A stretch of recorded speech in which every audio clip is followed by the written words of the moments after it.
Okay, so today I want to work on modular programming. And so what I mean by that is, let me share my desktop and we'll glance at this cheat sheet together. It's really, we've gotten a lot of skills so far. I mean, we've been through 10 different classes. We've worked through, calling functions, creating functions. We've worked through a little bit about pseudocode, which we're going to talk about some today. But really, it's a whole collection of MATLAB and coding specific skills and syntax, right? So hopefully by now you've really gotten a good feel for the syntax. And so today really marks a transition now into creating larger pieces of code to implement numerical methods. Okay. And so what we're going to do is we're going to pick up on the factorial example that we worked on last time that we all coded together. And I want to expand on that. And so, some of Nick's prompting last week, which was, well, what do we do with that zero? It kind of made us address that question of, well, how do we do that? Well, we can put some logic in here, right? And so I want to expand on that concept and actually then, demonstrate, and we'll work through this together, about how to think about your code and your structure of your code in a modular format. Okay. Now, is this something, did y'all cover this in procedural programming when you were in this? Is this something you've seen before? Give me a thumbs up if you've seen these concepts, if you've dealt with this. Elliot has. Brooks. Okay, good. Amin. All right, excellent. So was this something taught in procedural programming?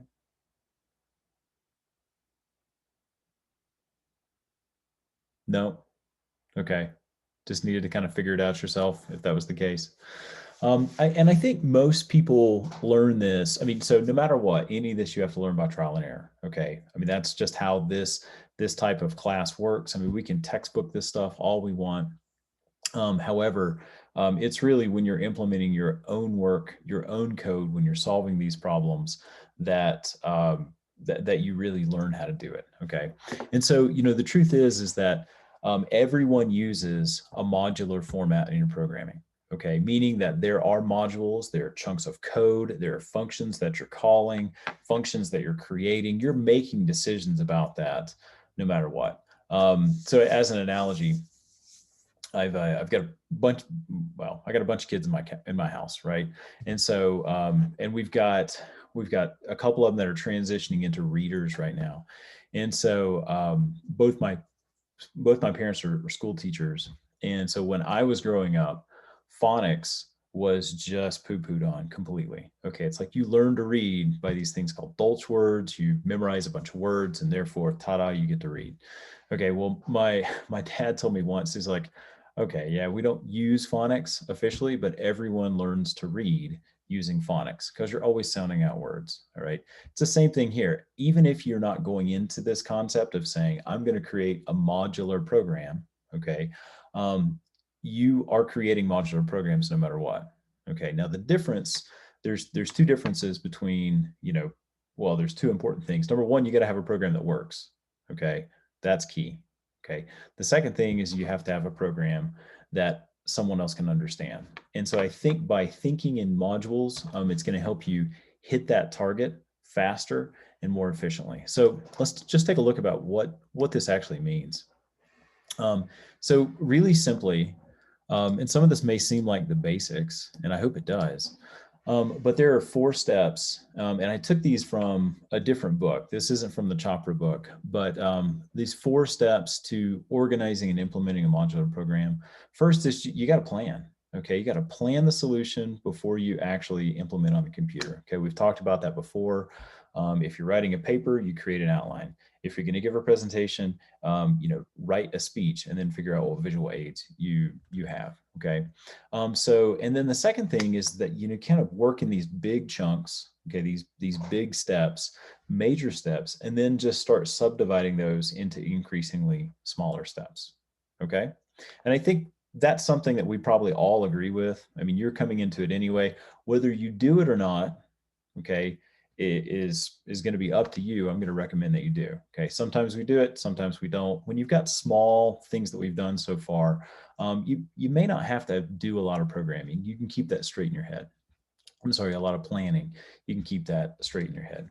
The second one is now use the refinement that you use, this stepwise refinement, to then say, all right, now I've got a module, right? I've got a module, and in this module, there's one thing that it's after, okay? Or it's a small number of related tasks, okay? So one task or a small number of tasks, okay? And so this actually introduces a pretty popular concept, definitely over the last 10 years, that's called Agile, an Agile workflow. Give me a thumbs up if you've heard about this before. Okay, Brooks has heard of Agile. Okay, so this whole idea of Agile, as opposed to a sequential or what's called a waterfall flow of project management and that kind of things, is really, really hot within definitely software development. And it's kind of now, it took hold there a lot of years ago, and now it's expanded into just project management. Okay, and Agile is essentially this idea of, if you can define something into small standalone tasks, small standalone bits, then, with the 12 of us that we have right here, if we've got 16 tasks, okay, then we all get together and we say, all right, Xenia, okay, she's got this one task, Brooks has got this task, Colton's got this, Karen's got this, okay, and we all just divide that apart. We break apart, okay, and it's actually called a scrum. Scrum is a rugby term. I don't know why it's called a scrum. But anyway, it's called a scrum, and then you go away, you work on your single task, okay, like you're going to create a function, and you come back and then you put it together, okay, and that's called an Agile workflow, instead of the whole group taking let's all work on the first thing, then let's all work on the second thing, let's get that done, then let's all work on the third thing. Okay, does that make sense? And I recommend look up some Agile, just so you can see how that what that looks like. All right. This includes prints. That's right. So yeah, you have a scrum, and I guess what I just described is, Brooks mentioned that this is a sprint. Now you run away and you sprint. Okay, and the sprint is creating that and accomplishing that single task that you've got. Okay, so if you're in a big software development is really where this fits nicely, is because if you've got a multi-layered program that has all these different features, all these different use cases, then there's a lot of these tasks. I mean, there may be 60, 70, 80 more tasks within a particular piece of software. Okay. Now, what we're doing right here is not that, right? We've got much smaller tasks that you're able to handle individually, but because you're putting them into smaller modules, you can work on one module, work on the next module, work on the next module. Okay. And so, and that's the key here, is that as we're looking right here, we're going to refine these. We're going to define a module. Okay. And then the next part, like a sub part here, is to decide whether these modules should be custom functions, okay, or not, or whether they should just be part of your script as it's, working through procedurally. Okay. And so then once you've made that decision, now you can move on to, let's actually write the code, right? And that's that. You get together for a scrum, you run away for a sprint, you get your work done with that, and you start putting it together. And then in your entire code, okay, after you've gotten your working pieces of code, okay, in our case, MATLAB, then you have to test it. Okay, we're going to have to test with these different use cases. And today we're going to talk specifically about how to handle inputs that are both good inputs and bad inputs to a function. Okay, and we're going to use as an example the idea of what's called defensive programming. Okay, and so then just one more part on organizing the code, and this kind of wraps up or puts together a lot of the things that we've talked about so far, is that when you're documenting your code, the key part of code is that someone else can read it. Okay. And so just some simple things, and this came from this classic book from 1974. And then I actually paraphrased it from another textbook that I found. This may sound really stupid, but if your program doesn't work, it doesn't matter what the documentation says. Okay, you can have amazing documentation, but if it doesn't work, sorry about you. Okay, the flip side of that is that if your documentation doesn't agree with your code, it's pretty much worthless. Okay, so we've got to have that internal consistency there, and this is a key part here. Good code needs fewer comments than bad code. Okay.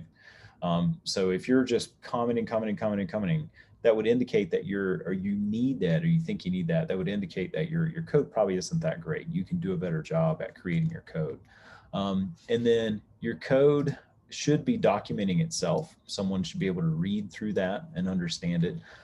If it can't, rewrite your code, okay, instead of trying to just direct traffic through your documentation and through your comments. And this is one that you've heard from me. But I like using this word. Use these mnemonic variable names. Okay, so these are names that are going to help you understand, help you aid in that memory. Okay, and then if you put that in a logical structure, you're in good shape. Okay, so I bring this up because as we work through our example here in defensive programming, you're going to have to figure out and make some decisions on variable names and commenting as we go. Right, so we're in the big picture now. Okay, we're not down in the weeds. With today's lesson, right? So what I want to do is open up your MATLAB and open up the factorial script that we had last time, okay? And so this was my solution to our factorial question, okay? And what we did is, so this is a script, and then there's a factorial loop subfunction, okay? And it's in this subfunction that the factorial gets calculated, okay? And so this is, we used a loop to create that, factorial calculation. Okay, we solved the problem. So we solved the problem of saying, all right, we have to initialize a 1, we have to loop through, multiply, and that'll give us our factorial. Okay, so just a nice simple case. And so what was nice after we finished that up, we were happy about this, is that Nick brought up the question of, well, what do we do if we get a 0? Okay, and so what was that? What was that solution if we get a 0? What did we have to do for our factorial code to be correct in the presence of giving an input of a 0?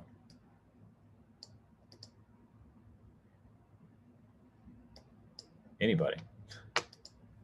Used an if else. So if the input value, I believe is what it was called when we were looking at it, was equal to 0, it would output, I believe, 1. Yeah, right. So we said that if, okay, and so in this case now, if we said number is equal to 0, okay, then our output factorial value was equal to 1, okay, it's in that case. And then the else is anything else.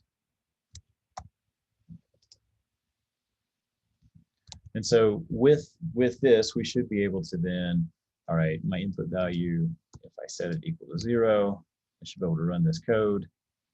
And then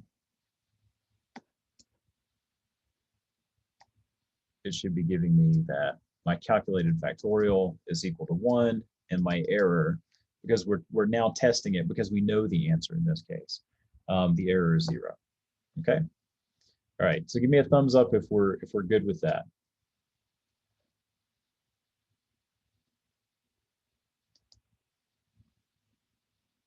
Okay. Good. So we needed that case. Now that is an example of, let's go back to the cheat sheet. That is an example of defensive programming. Okay, and if I could just put it in a really pithy statement, is that we want to allow liberal inputs. Okay, bring it in liberally. Whatever you want to put into it, okay, we'll take it. But then our outputs are bounded and they're strict. Okay, so liberal inputs, strict outputs. Okay, our outputs need to be, in this case, like it has to be a 1 if the input is a 0 for our factorial. right? And it needs to be the answer of the factorial if our input is, let's say, 4 or 5 or 2. It needs to make that calculation, or 7. Okay. And so what we're doing here is we're testing. Okay. Now in that, this kind of gets to our end. Okay, where we need to be able to test test the whole script itself is what I was mentioning up here. Test with use cases, right? So the use case that we had here is, well, what if we put in a 0? Well, in this case, for defensive programming, we do need to test all of our inputs, okay? And don't assume that the input data are correct either, okay? So 0 is a legitimate input to the factorial. Are there illegitimate inputs to the factorial? Okay, hold on to that question just for a second. And so what we're doing is we're testing, and we're then going to guard against the possible occurrence of an impossible calculation. Okay. And then we're going to handle that by using if, else if, and else construct. And then we need to, in the case of an error, provide an error to the user, right? And so that's where, we've got now just some more syntax. There's a syntax that's called error. Well, that shouldn't be capitalized. I'll change that. It's a lowercase error. And so we're saying if this occurs, then we need to then stop the function and display an error. Okay. And that's precisely what MATLAB does to us. Just when we're programming, if we, for example, let's say we're going to make a matrix, and in that matrix I put 6, and then I put a string. Well, never mind. I guess it liked it. Let's do 6 times apple. It liked that too. All right. I'm trying to come up with something where you get an error. Okay, let's do this. Let's do A is equal to 1, 3, 5, or 1, 3, 4. And then I want to index A5. Okay. Finally. So index, and the error that it gave us is the index exceeds the number of array elements. Okay. So in the programming, behind MATLAB in this user interface, it's saying display this error because here's the error. Right. So now let's go back to our question. And so what I want to do is implement defensive programming, okay, on our factorial code, so that we're creating errors and we're finding out when factorial isn't going to work. Okay, so my question, and then let's do this organizing. Let's use that to demonstrate a modular program. Okay, does our objective make sense here? I mean, give me a thumbs up if you're with me.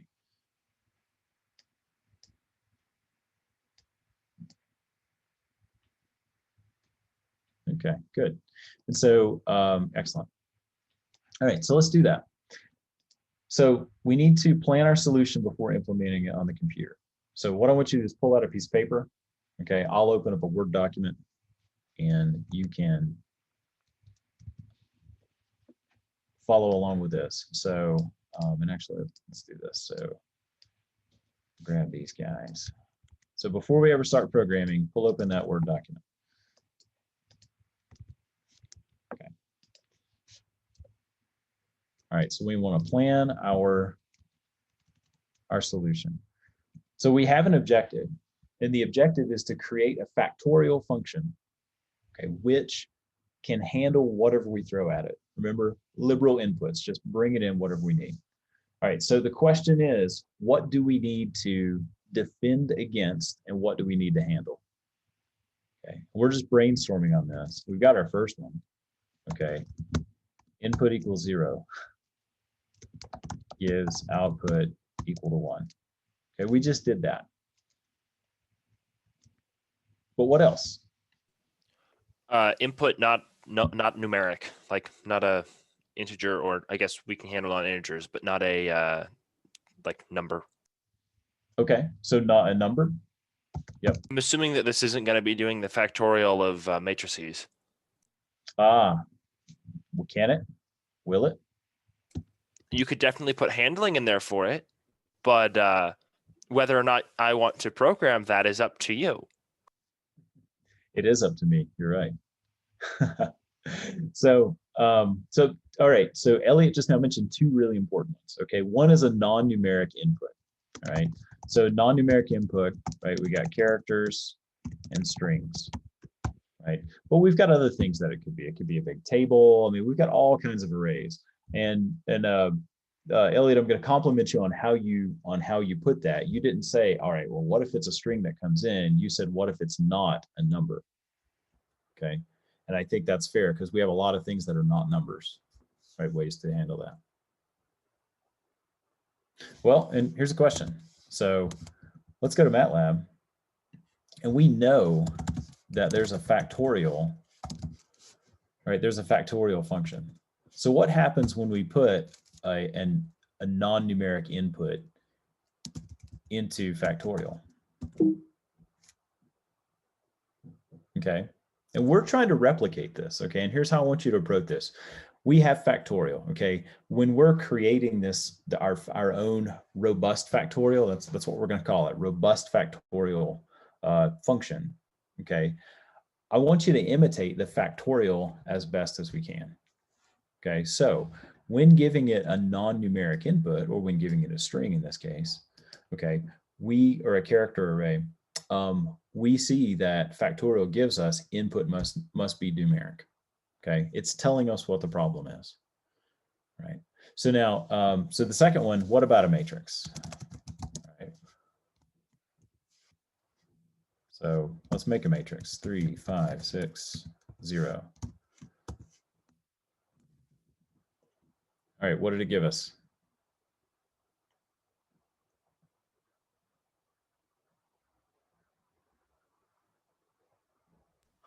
Element-wise factorial. Yeah. So what it's doing is it's cycling through those elements, calculating the factorial for each of them. Okay. So let's go back to our planning. Okay. Okay. Matrix input. All right. Matrix output of factorial.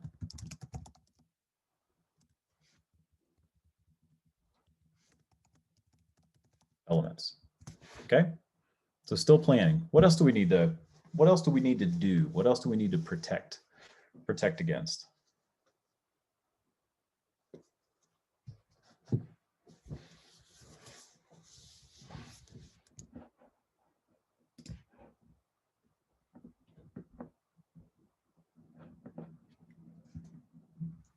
Negative numbers.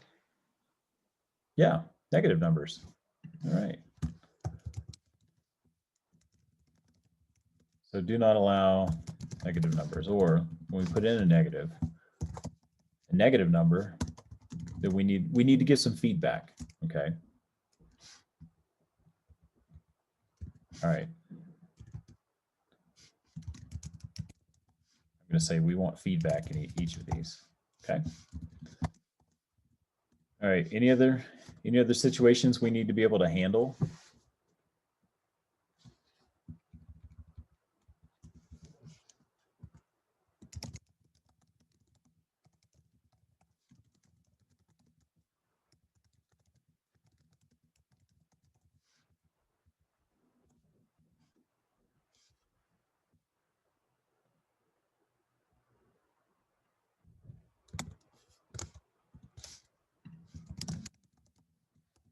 Just to demonstrate this, what if we do factorial -5?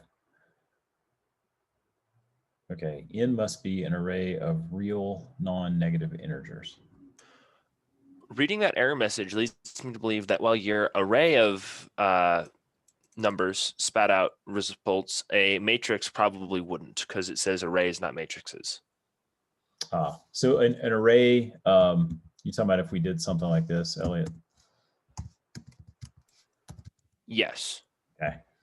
No, okay, it's perfect. Names must mean nothing in MATLAB. Yeah, I think you're right. Names mean nothing in MATLAB. So I was kidding. I was kidding. An array, so an array is the generic form. We typically, think of a matrix as a two-dimensional feature. An array can be an n-dimensional piece. So I would suggest we can probably even do a three-dimensional array here, and we'll get the factorial for each of those. Right, because they call them vectors when they're one-dimensional. Yeah, that's right. Yeah. Okay. And which would be a row matrix or a column matrix. Okay. And like I think I've said before, I'm going to get persnickety about that next quarter for those of you that take dynamics from me. Okay, vectors, these are not vectors, right? Right now in MATLAB, they're vectors, and in programming, they're vectors. That's fine. Okay. Well, we've got one more case though that I'm thinking about that we need to protect against. What about fractions? Yes, decimals. So real numbers, fractions of those numbers. So we need to I'm just going to say non-integer. Okay. Okay. So integers are always positive. Okay. And so there's kind of two things we've got to handle there. We can't have decimals, and they need to be positive non-decimal numbers. Okay. Is there anything else that I'm missing here?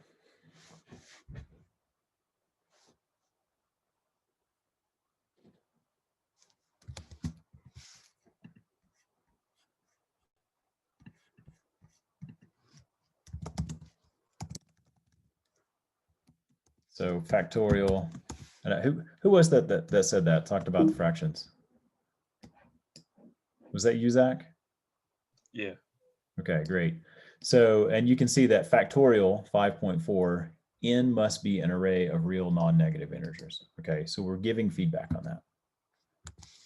So let's say a non-integer, we want to give feedback.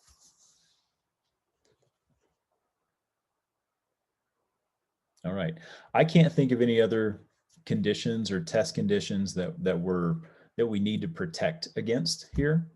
And so, all right. So let's continue planning this solution. Okay. So as we're creating, okay, this is going to be a robust factorial, okay, is what we need here.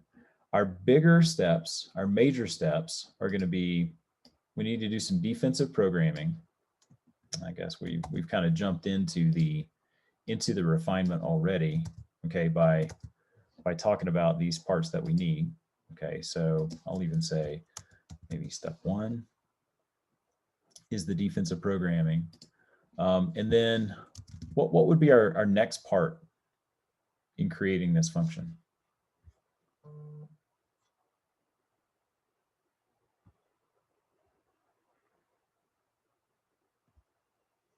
We know we've got to have these tasks here, but what would we do after we've done our test inputs?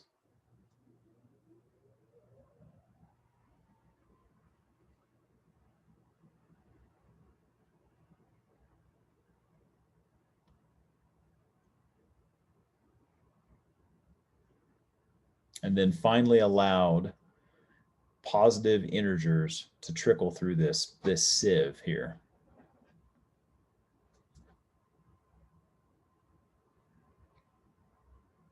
Well, what are we after? Like, what should this function do?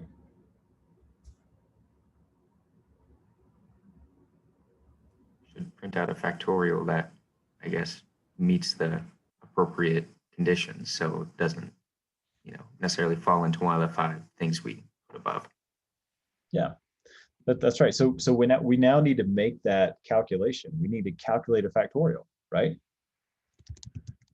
So, right. So the next part is going to be calculate the factorial, and we solved that problem last time. Okay. All right. And for this, I'm just going to say we already did this. Okay. Okay. And then after so C code from last time. All right. And then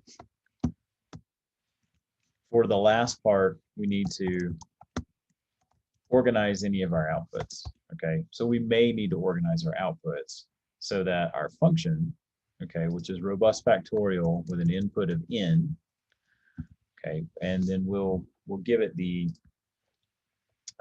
output of factorial of n.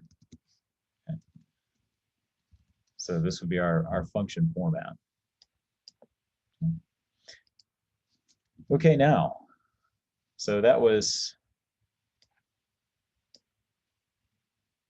step one, okay, which was, we're planning the solution, okay, before implementing on the computer. We've already engaged in some stepwise refinement, okay. We've got these major steps, and then we need to subdivide into increasingly smaller steps. Okay, so you feel pretty good about this? Instead of just jumping in, and want to emphasize, instead of just jumping into the function itself and just starting to program, then let's think in these terms. Okay. All right. Now, so let's take a look at here. Use these refinement to define modules that perform one task or a small number of related tasks. So are our, we've kind of got our tasks right here, okay? And actually here in the calculate factorial, we're looping through loop factorial calculation.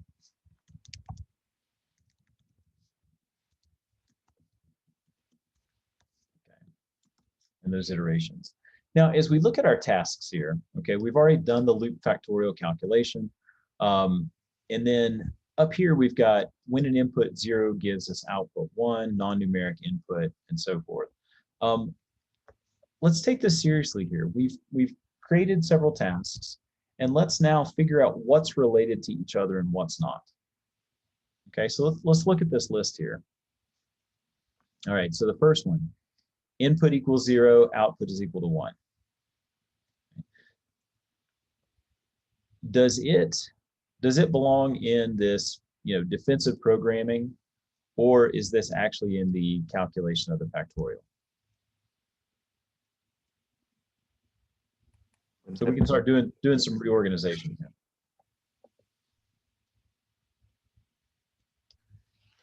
I'd say calculate the factorial.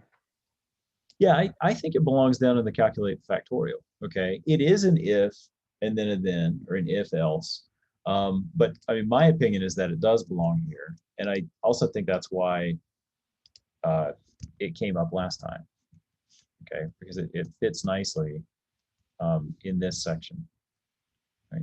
Anything else that you think we might need to move or just move around? Like, this is our opportunity to do it. You will have opportunity later, but it'll be on the fly. Go ahead. Would you put the matrix input into the factorial, calculate factorial, because didn't you do an example where you threw in a matrix and the output? I guess the factorial of each element in the matrix, if that makes sense. Yeah, I think that's fair. And so here, when we do our calculations for a factorial, let's have this be here. So when we're doing our calculations, we need to figure out how to have that structure. Okay, in which, yeah, here, like this is actually in the factorial calculation. Okay.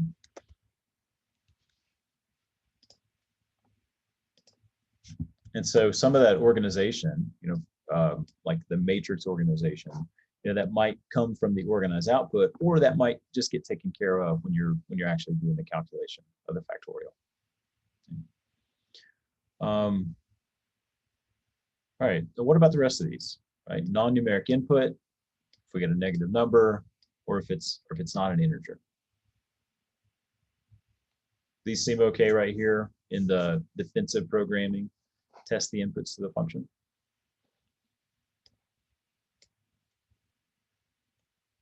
You guys good with that?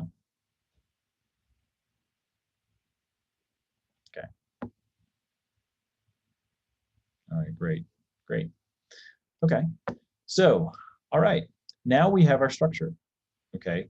We've got our modules, okay? We've essentially got 3 modules, right? We need to test our inputs, we need to calculate our factorial, however that may be, and then possibly organize our input, okay? And some of that could depend on the logic or the structure that you use through calculating factorial, okay? And so in this case, we've already defined the loop factorial. We've got really an if-else statement. So let's deal with this. Okay, what if we do have a matrix input? What are we doing if we get a matrix input? What should you do to be able to replicate this type of solution?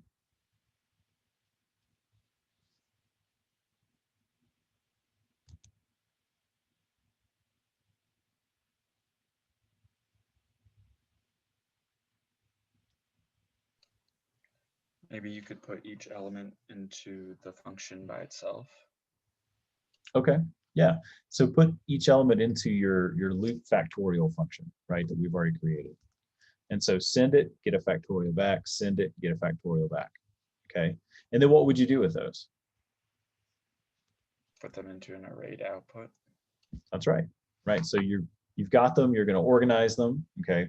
You're going to come back and organize them into an array that goes into the output. Okay. So what is the tool that we have for selectively working through piecewise through an array and then writing a larger array?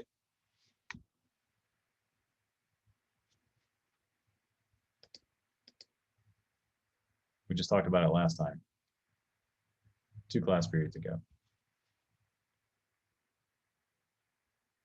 Referring to loops, the for loops we had.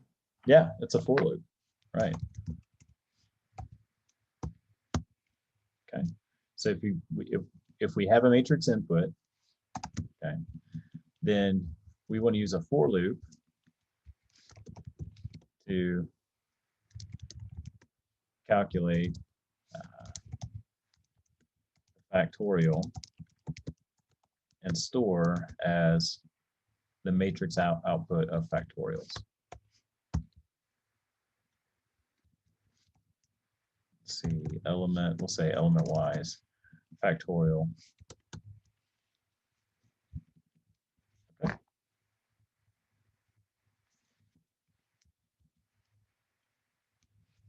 Okay, and for this, our input, this is going to be if input equals 0, else output is equal to 1. And so both of these, however, if you're noticing, in the matrix input, we would need to include this input output inside of our looping, right? Because if we get an element that's a 0, our factorial needs to be 1. So we need to be able to test that logic as we're working through the elements themselves. Okay. All right. So so here's what I want you to do. I want you to take the code that you wrote last time, okay, which is a brute force factorial calculation. Okay. We've just worked through this together, right? These 2 steps: planning the solution, doing a stepwise refinement. We then define our modules. Okay. The next thing that you need to do, okay, is to decide in each of these tasks, okay, or modules, should they be another function, like something else that you're writing? Should they be a sub-function? Or should they be a calculation that's within the script? And that's something that, I mean, this is going to be up to you. Okay, you're going to make those decisions, you know, based on the flow, based on how complex or complicated your script gets, based on the number of times you need to make a calculation. Okay, so, and you know, you should have some flags going off here. Okay, there's definitely one part of this that you're going to have to make a calculation over and over and over. Okay, and I think instead of, I think you're going to choose, or I think you should choose to put that into another function, okay, or a sub function to make that work. Okay, and so make those decisions. Okay, that's our step 2, and then let's look at step 3. All right, now it's time to start coding. Okay, now this is where we open up MATLAB. We start creating the function robust factorial, okay, in which you have, pull in a generic input, okay, and then create your code, okay, think through the logic, think how to make those tests, okay, this is, you're going to get, by doing this, you're going to get good experience with your conditional, your conditional tests. And then the last thing is you need to test with a bunch of use cases. And so here, let me open up.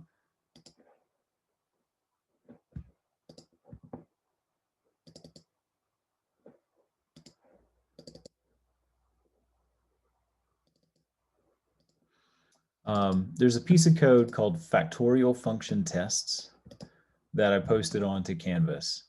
And so I've taken the ideas that you have, that you've given, and then I've created 8 different tests for the robust factorial function that I want you to write. And I want you to have the user feedback when you need it, okay? And so, for example, we did it with a negative integer, okay? We did it with a real number, a non-integer real number. I want you to, get the same output with a string output that you would get with factorial, a 2-dimensional array, 1-dimensional array. Try each of these tests, okay? And try to replicate what MATLAB gives you with the factorial, okay? And in each of these, use the error command. And when you use error,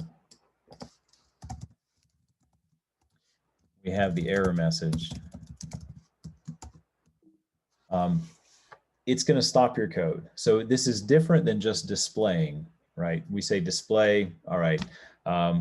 Here's your, in display, it gives you a message, it gives you a string, but your code continues to run. In error, it's going to stop your code, okay? And it's going to give you that error. Okay, so now this is your control then. So as you run this script in each of these different tests, run each of these tests individually. Okay, because if you just run the script and, for example, on test number 1, you should get an output. Test number 2, you should get an output. Test number 3, you should get an error, and it should be your own error that you're putting out. Okay, so then when you do test number 4, you should get an error. 5, you should get an error. 6, you should get an error. And then 7 and 8, they should run correctly. Okay, so this is step number 4, testing it with use cases with known conditions. Okay, before you start applying it to some problem where you don't know the answer. All right. And so, so your homework is, or your practice problem is to just finish this, okay, and match the errors that you would get in MATLAB for the factorial. So with each of these use cases in the factorial.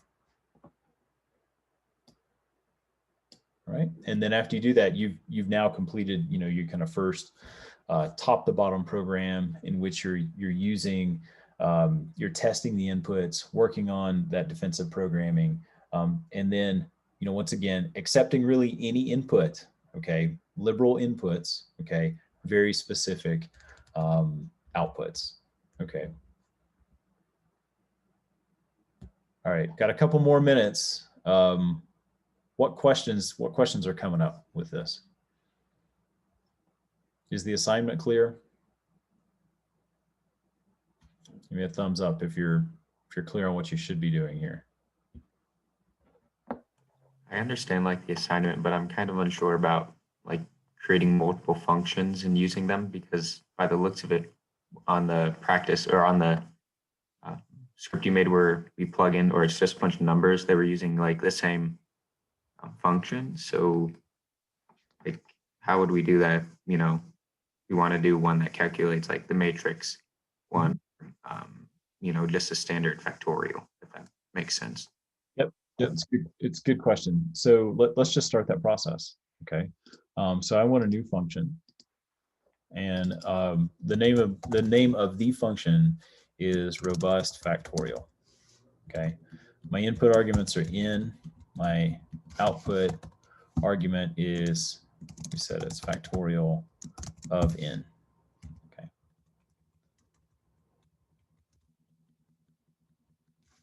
All right. So now here we have a header or a prologue, format that we use. Please use that. That describes the inputs, that describes the outputs. I mean, in fact, I can publish that for you, and we'll do that. But then let's go over to, we now have, in creating our modules, okay, you now have your pseudocode. Okay, so I'm going to say take all this stuff, copy it, and put it right in here. Okay, and so, right, there's module number 1. There's module number 2. We can keep our numbers. That's fine. Calculate the factorial. Module number 3 is organizing that output. And then we've got all these different tasks.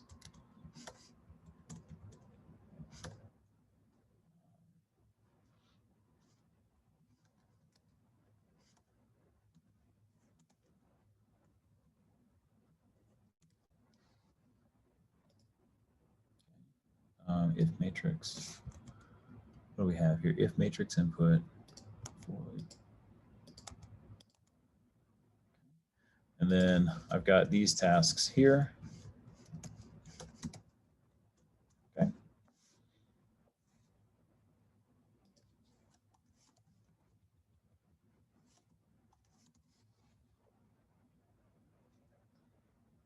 All right, Carter, is that answering your question?